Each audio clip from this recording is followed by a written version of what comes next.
Oh, Buhaisa. Sorry, my phone is out of juice. Has anyone got a battery pack?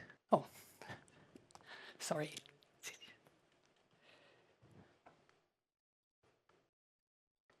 Actually, this is my metaphor for China's opening up.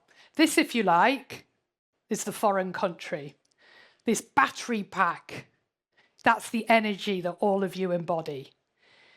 This battery pack, what have we got here? What does China offer globalization 2.0? Three things: high-speed rail, highways, high-speed internet, that's your 5G.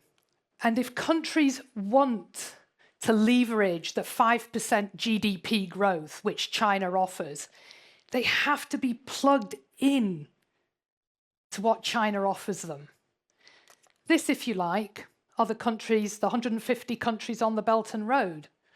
Which are the countries in the world today which are growing at 3 to 4% GDP per annum? That's right. It's the countries that are using the Chinese battery pack. It's the countries in the Middle East, it's the countries in sub-Saharan Africa, it's the countries in Southeast Asia. And it's no coincidence that these are the countries that are connected to China, because countries that are growing in 2025 go up together with Chinese innovation. So I think what President Xi is working towards are basically three things. China will become, if you like, the largest spender in the world. That's number one. They will also be the best supplier because of you guys. There's 4.7 million STEM graduates coming out of China per annum. So this means the innovation is here. And that innovation is being exported down the Belt and Road to 150 other countries who are capitalizing on your growth. And the third area, it's going to be balanced growth. And that means extra healthcare spending, extra spending on education. So let's unpack these three areas a bit more broadly and maybe give you some examples just from my ordinary life. So number one, biggest spender. How is China going to achieve that? Not without a lot of policy innovation. The reason I like working in China is that it's policy-driven growth, which is enabling the economy to flourish. There's been the free trade zones, Shanghai, Guangdong, Hainan, all of them offering different characteristics for different types of business to flourish. I'm in Shanghai, so we like the financial liberalization. One of my friends has a robot agricultural factory in Guangdong. He used to have about 4 employees in 2011. He now exports to 31 countries because of the policies that facilitate the growth of his technological innovation. So the free trade zone that I have worked most closely with happens to be Hainan.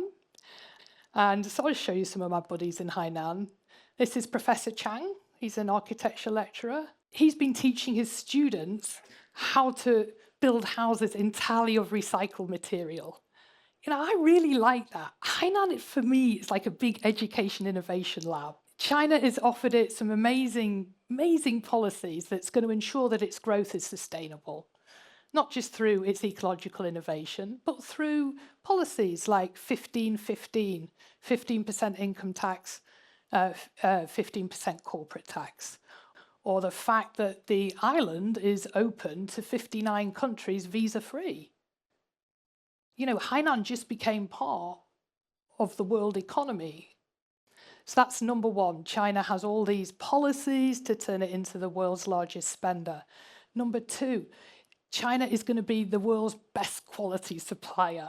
I have a lot of evidence of this as it happens, because I have been here a long time. I've been advising a lot of companies on setting up their Chinese joint venture partners. A lot of people have got rich around me, and it's because of the technological innovation that is systemic in the education system in China.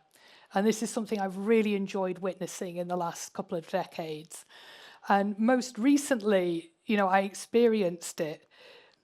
See this gentleman in the middle, how old do you think he is? He's 29. Do you know what he's holding? Does anyone know what those funny shades are? Yeah, you're all Gen Z. You all know what you're talking about. You're right. He's got a VR. I just bumped into this guy a couple of weeks ago, and he's from Guizhou. He said, "Do you want to try on these goggles?" I put it on, and immediately, like, the plush carpet in the hotel sort of turned into moon craters. Suddenly I was seeing what people who walk on the moon see. They see the Earth as this little fragile orb, which we shouldn't be polluting. It really was a transformative experience for me. That gentleman, he's 29, and he's with his buddy from Chengdu, Ada Space, working on satellites for China. And this weekend, I met a French lady, and she'd invited her 2 kids, age 16, to come and live with her and her husband in Shanghai. So I asked the boys, "Why did you move here when you were 16? It's kind of a weird age to switch school." They said, "We came to learn the Chinese that we'd need to make sure we got into the best aerospace engineering school in the world," which they considered to be Shanghai. So this was brand new to me. I introduced the 2 French boys to Warren from Guizhou. I was just watching their WeChat earlier today, and they were saying, "Sure, you can work on our satellite program." And I'm like, wow, imagine I'm a 19-year-old French kid being invited to work on the satellite program in Chengdu, which will enable self-driving cars to have less of a fraction error when a dog runs across the road. Opportunity is geographically specific at different times, and in your lifetime, it will be focused here. That's why I wanted to come to the university today, because you meet the best of the best in Chinese universities. And, really is a privilege to meet you, because the multinational companies of the future will emanate from China. I'm sure of it, because of this consistent ecosystem in innovation that you will be able to export as multilingual students to the world from China. Just to add a little more to that story, there's the gentleman from Chengdu on the right. He works at Ada Space. Warren from Guizhou, he's the programmer in the middle.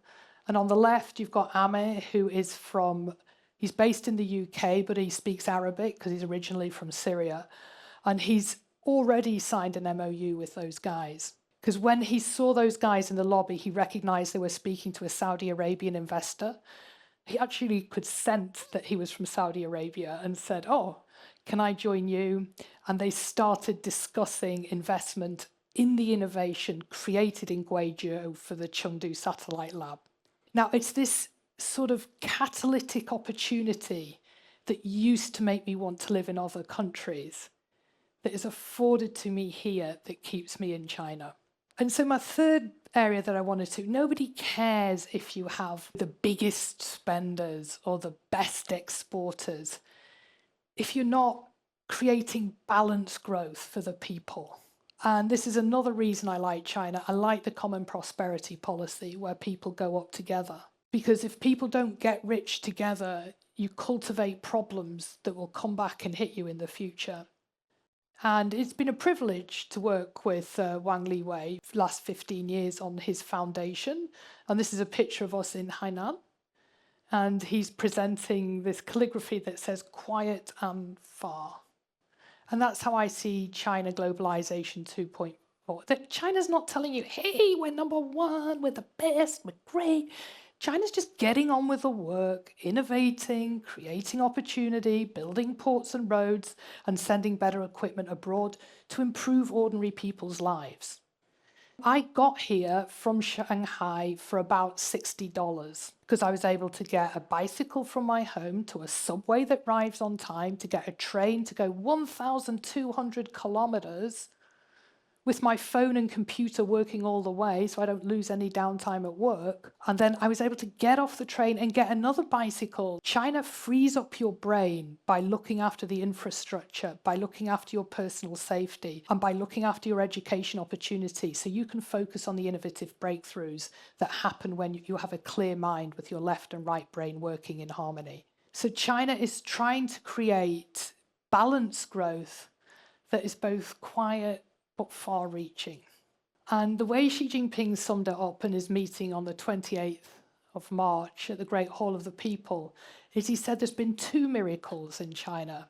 There's been the pillar of rapid economic growth. Simultaneously, there's been the pillar of sustained social cohesion, sustained stability. Growth and stability have to go together, or you get the sort of dislocation that creates difficulties in other countries. So if I was to describe China's growth in one image, it would be in a picture. Can we hold that together, Mr. Ware? Let's do it there. So do you like this tapestry? So for me, this is the green shoots of growth. These are your ideas. This is the fertile soil of innovation that is created with your 4.7 million STEM students. These are the businesses that you are creating now that you're at university. And these are blossoming into patents which are going global peacefully. And that's how I would summarize China's energetic growth. I received this tapestry from a lady after the Sichuan earthquake, and they were rebuilding their area. And I always think China is somewhere, whatever happens, it will not only rebuild its own economy, but maybe it will export that green growth to other countries to rebuild a broken global economy. So no pressure, guys. I think the future belongs to you in China, and thank you very much for your time today.